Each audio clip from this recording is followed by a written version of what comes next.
Hi everyone. तो अभी हम देखते हैं अपना जेईई एडवांस का क्वेश्चन इलेक्ट्रोकेमिस्ट्री का। तो एक बार स्टेटमेंट रीड कर लेते हैं। ये क्वेश्चन आपका जेईई एडवांस 2025 पेपर 1 में आया था। ठीक है, स्टेटमेंट क्या है? In electrochemical cell dichromate ions in the aqueous acidic media are reduced to chromium 3+। ठीक है, तो मतलब आपको कैथोड पे रिडक्शन का रिएक्शन दे रखा है कि डाइक्रोमेट आयंस एसिडिक मीडिया में रिड्यूस हो रहे हैं क्रोमियम 3 में, राइट?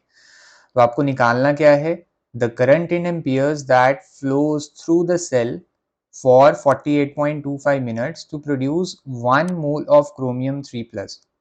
ठीक है, सो हम सबसे पहले लिखते हैं कि आपको करना क्या है। तो गिवन क्या है? सो गिवन आपको दे रखा है कि आपको 1 मोल क्रोमियम 3+ का प्रोड्यूस करना है कैथोड पे, और आपको करंट बताना है जब आपने 48.25 मिनट्स के लिए करंट को फ्लो करवाया।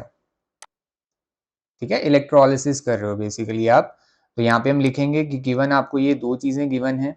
ठीक है, डाइक्रोमेट की रिडक्शन हो रही है क्रोमियम 3+ में, तो उसका हम रिएक्शन भी लिखेंगे अभी थोड़ी देर में। सो आपको निकालना क्या है? To find, so you have to find the current. ठीक है, सो आपको करंट फाइंड करना है एम्पियर्स में। ठीक है, एम्पियर्स में, एसआई में।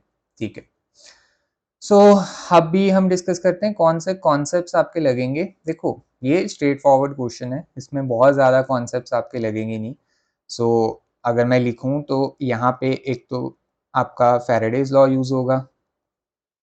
ठीक है, फैराडेज लॉ ऑफ इलेक्ट्रोलिसिस, क्योंकि बेसिकली यहाँ पे इलेक्ट्रोलिसिस हो रही है, तो हम जो रिडक्शन का हाफ रिएक्शन है कैथोड पे वो लिखेंगे डाइक्रोमेट का एसिडिक मीडिया में, जब वो क्रोमियम 3+ में रिड्यूस होगा। ठीक है, उससे हम निकाल लेंगे स्टोइशियोमेट्री की मदद से कि भैया आपको 1 मोल क्रोमियम 3+ के प्रोड्यूस करने हैं, उसके लिए आपको कितनी इलेक्ट्रिसिटी पास करनी पड़ेगी, राइट? और जब आपने क्यू निकाल लिया कि कितनी इलेक्ट्रिसिटी पास करनी है, टाइम आपको दे रखा है, तो वहां से आप करंट निकाल लोगे एम्पियर्स में। सिंपल स्ट्रेट फॉरवर्ड क्वेश्चन है, इसमें कुछ ज्यादा है नहीं। ठीक है, सो स्टार्ट करते हैं।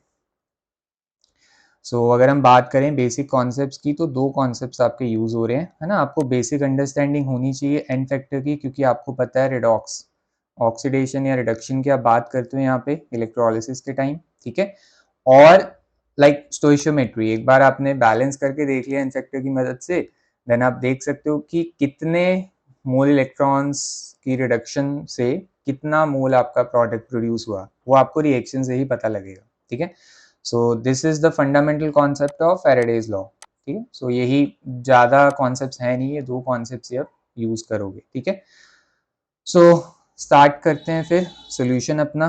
ठीक है, सो सबसे पहला क्या है, यहाँ पे हमें रिएक्शन लिखनी होगी, है ना, क्योंकि रिएक्शन के बिना तो यहाँ पे काम नहीं चलेगा। सो आपके पास क्या है? डाइक्रोमेट आयंस है ना। सो डाइक्रोमेट आयन मतलब Cr2O72-। ठीक है, so these are dichromate ions. Acidic media में आप इसकी रिडक्शन करोगे किसमें? क्रोमियम 3+ में ना। सो ये आपका क्रोमियम 3+ दे रहा है, तो यहाँ पे दो क्रोमियम के एटम्स हैं, तो दो क्रोमियम 3+ यहाँ पे प्रोड्यूस होंगे। ये मैं क्या लिख रहा हूँ? ये मैं लिख रहा हूँ रिडक्शन कैथोड पे। ठीक है, कैथोड पे आपका क्रोमियम 3+ प्रोड्यूस होगा। ठीक है, सो मैंने रिडक्शन लिखी यहाँ पे सबसे पहले तो, राइट? ठीक है, सो देखो, अब हमें देखना होगा कि ये इसको इसमें कन्वर्ट होने के लिए कितने इलेक्ट्रॉन्स रिक्वायर्ड होंगे ना। तो उसके लिए हमें क्या करना होगा? हम यहाँ पे ऑक्सीडेशन स्टेट निकालेंगे क्रोमियम की, जो चेंज हो रही है बेसिकली, है ना। सो यहाँ पे से क्रोमियम की ऑक्सीडेशन स्टेट एक्स है। वैसे आप सबको पता है डाइक्रोमेट में क्रोमियम की ऑक्सीडेशन स्टेट +6 होती है ना। तो दो क्रोमियम है, दो क्रोमियम है +6 ऑक्सीडेशन स्टेट वाले, पर हम निकाल लेते हैं पहले। ठीक है, सो एक क्रोमियम की ऑक्सीडेशन स्टेट एक्स है। सो एक्स मेथड का यूज करके यहाँ पे दो क्रोमियम एटम्स हैं, सो 2 × x +7 ऑक्साइड आयंस हैं, क्योंकि O2- मतलब ऑक्सीजन एज ऑक्साइड एग्जिस्ट करता है नॉर्मली। सो यहाँ पे 2- हो गया। So this is equal to the overall charge. Overall charge कितना है? -2।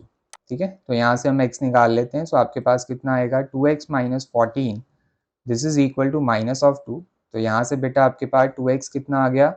-2 + 14, so this is equal to 12, है ना। सो x आपके पास कितना आ गया +6। सो हर क्रोमियम की, 2 क्रोमियम है यहाँ पे, तो यहाँ पे हम जो ऊपर लिखते हैं वो एक की ऑक्सीडेशन स्टेट लिखते हैं, राइट। तो 2 क्रोमियम है, +6 है एक की, तो +12 हो गई, ठीक है। सो टोटल पॉजिटिव चार्ज यहाँ पे +12 है और यहाँ पे -14 है। सो -2 आपका ओवरऑल चार्ज आएगा आयन का। सो x आपने निकाल लिया +6, है ना। तो यहाँ पे हम देख सकते हैं क्लियरली कि यहाँ से आपको कहाँ कहाँ जाना है, +6 से आपको +3 में जाना है, right. So we will write here. तो आपको क्या करना होगा, you will have to, oxidation state आपकी कम हो गई, सो गेन होगा इलेक्ट्रॉन्स का। सो कितने इलेक्ट्रॉन्स का गेन होगा, गेन होगा 3 इलेक्ट्रॉन्स का। सो 3 इलेक्ट्रॉन्स का गेन होगा पर क्रोमियम एटम। तो यहाँ पे आपके पास 2 क्रोमियम एटम्स हैं, सो यहाँ पे हम लिख देंगे 3 into 2, सो टोटल 6 इलेक्ट्रॉन्स का गेन होगा फॉर 2 क्रोमियम एटम्स, ठीक है। सो ये बेसिकली एन फैक्टर का कॉन्सेप्ट है। तो आपका एन फैक्टर इसका कितना होता है 6, राइट। कि कंपाउंड में, मतलब कंपाउंड को कितने इलेक्ट्रॉन्स चाहिए रिड्यूस होने के लिए ना, या ऑक्सीडाइज होने के लिए, उसका एन फैक्टर होता है, ठीक है। सो यहाँ पे इसका जो एक जो मोल है उसको 6 मोल इलेक्ट्रॉन्स चाहिए रिड्यूस होने के लिए, ठीक है, कंपाउंड का या आयन का। तो यहाँ पे आप क्या बोल सकते हो कि इट रिक्वायर्स, सिंस इसका एन फैक्टर 6 है, तो यहाँ पे हम लिख देते हैं इसका एन फैक्टर कितना है 6। सो इट रिक्वायर्स 6 इलेक्ट्रॉन्स, ठीक है। सो ये चीज हो गई। अब हम क्या लिखते हैं, पूरी इक्वेशन लिख देते हैं, हाफ जो इक्वेशन है आपकी। सो यहाँ पे आपके पास क्या आएगा, जो डाइक्रोमेट है, सो हमने निकाला कि यहाँ पे इसको 6 इलेक्ट्रॉन्स चाहिए, ठीक है। 1 मोल को 6 मोल हो गया, फिर प्लस यहां से आपके पास क्या बना, 2 क्रोमियम 3+ बने, ठीक है। सब देखो यहाँ पे 7 ऑक्साइड है, तो 7 ऑक्साइड को 14 H+ चाहिए होंगे एसिड मीडियम में, ताकि यहाँ पे आपके पास फिर वाटर मॉलिक्यूल्स कितने बने 7। देखो 7 ऑक्सीजन, यहाँ पे 7 ऑक्साइड है, सो 7 ऑक्सीजन के एटम्स हो गए और 14 हाइड्रोजन के एटम्स होंगे। तो इस तरह मैंने बैलेंस कर लिया इक्वेशन को, ठीक है। तो आप चार्ज वाइज भी देख सकते हो, चार्ज वाइज भी दोनों साइड्स बैलेंस्ड है। यहाँ पे अगर आप ओवरऑल चार्ज की बात करोगे लेफ्ट हैंड साइड पे, ठीक है। So let's talk about the overall charge. तो लेफ्ट हैंड साइड पे बेटा आपका चार्ज कितना है, देखो ये है -2 इलेक्ट्रॉन का, 1 माइनस है तो ये -6 हो गया, प्लस 14 हो गया। सो ये आपके पास कितना आएगा, this will be -8 + 14, so this will be 6। And similarly आप यहाँ पे राइट हैंड साइड पे भी देख सकते हो चार्ज कितना होगा, दिस विल बी 2। एक क्रोमियम का चार्ज है +3, सो यहाँ पे आपके पास आएगा +6, तो यहाँ पे प्लस लिख लेते हैं ना। सो चार्ज बैलेंस हो गया, ठीक है। सो मैंने balance the half cell reaction लिख ली, राइट। तो इससे हमें क्या पता लगा, इससे हमें सिंपली ये पता लगा कि आपको 6 मोल इलेक्ट्रॉन्स रिक्वायर्ड हैं for the production of 2 mole of chromium 3+, ठीक है। आपको ये पता लगा। अब क्वेश्चन की स्टेटमेंट क्या है कि आपको 1 मोल क्रोमियम 3+ चाहिए, है ना। सो यहां से आप यूनिटरी मेथड के थ्रू क्या कर सकते हो कि अगर आपको 1 मोल क्रोमियम 3+ चाहिए तो उसके लिए आपको 6/2 मतलब 3 मोल इलेक्ट्रॉन्स को पास करना होगा, ठीक है। ओके, अब हमें पता है कि 1 मोल इलेक्ट्रॉन्स पे कितना चार्ज होता है, 1 फैराडे, है ना, मतलब 96500 coulomb per mole. So this is basically the charge carried by 1 mole of electrons, ठीक है। सो अब 3 मोल इलेक्ट्रॉन्स हैं, सो 3 मोल इलेक्ट्रॉन्स पे बेटा कितना चार्ज होगा, 3 फैरेड, 3 फैरेड या 3 फैराडे, राइट। सो मतलब क्या है कि 1 मोल क्रोमियम 3+ अगर आपको प्रोड्यूस करना है, so you will require 3 faraday of electricity, ठीक है। So this 3 faraday of electricity is basically your Q. सो मैंने क्यू बता दिया कि कितना इलेक्ट्रिसिटी पास करनी पड़ेगी, 3 फैराडे, बस काम खत्म हो गया। सो आपने Q निकाल लिया, Q निकालना ही हमारा मेन पर्पस था, क्योंकि उसके बाद फिर हम करंट निकाल लेंगे। एक सेकेंड, ठीक है। सो अब हम यहीं पे कर देते हैं, फिर ये वाला पार्ट अपना हो गया।